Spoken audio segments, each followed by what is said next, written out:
இந்த வீடியோவில் நம்ம துளசி ரசம் எப்படி வைக்கிறதுன்னு பார்க்க போகிறோம்.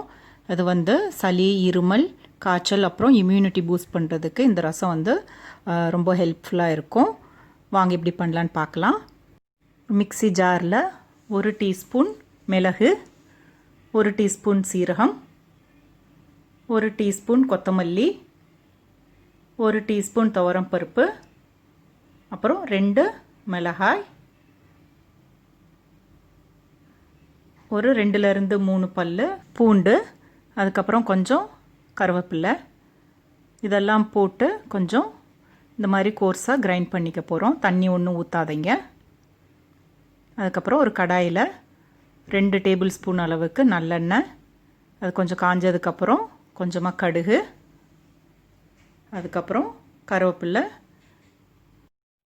ஒரு மிளகாய், அதுக்கப்புறம் கொஞ்சம் பெருங்காயத்தூள், இதை போட்டுட்டு அதுக்கப்புறம் நம்ம கிரைண்ட் பண்ணி வச்சுருக்கிற அந்த ரச பவுடரையும் இதில் போட்டுட்டு கொஞ்சம் ஒரு 2 நிமிஷத்துக்கு வதக்குங்க.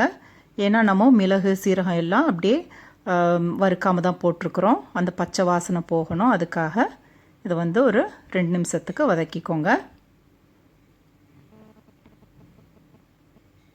இது புளி கரைசல், கொஞ்சம் ஒரு சின்ன எலுமிச்சப்பழம் அளவுக்கு புளி எடுத்து தண்ணி ஊற்றி கரைச்சி வச்சுருக்கிறேன். தக்காளி உங்களுக்கு நல்லா பழுத்ததாக இருந்தால் அப்படியே நீங்கள் கரைச்சிக்கலாம். இது கொஞ்சம் காயாக இருந்ததுனால நான் கிரைண்ட் பண்ணி ஊற்றிட்டேன். அதுக்கப்புறம் கொஞ்சமாக மஞ்சள் தூள், இதை போட்டு எல்லாம் மிக்ஸ் பண்ணிவிடுங்க. மிக்ஸ் பண்ணிவிட்டு நம்ம இந்த கடாயில் எடுத்து ஊற்றிட வேண்டியதுதான்.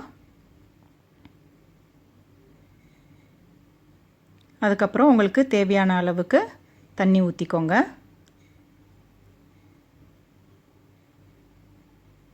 அப்புறம் கொஞ்சமாக உப்பு. இந்த ரசம் வந்து நிறைய நேரம் கொதிக்கக்கூடாது.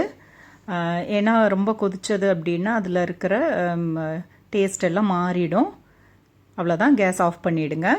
ஆஃப் பண்ணிவிட்டு அதில் கொஞ்சம் கொத்தமல்லி இலை,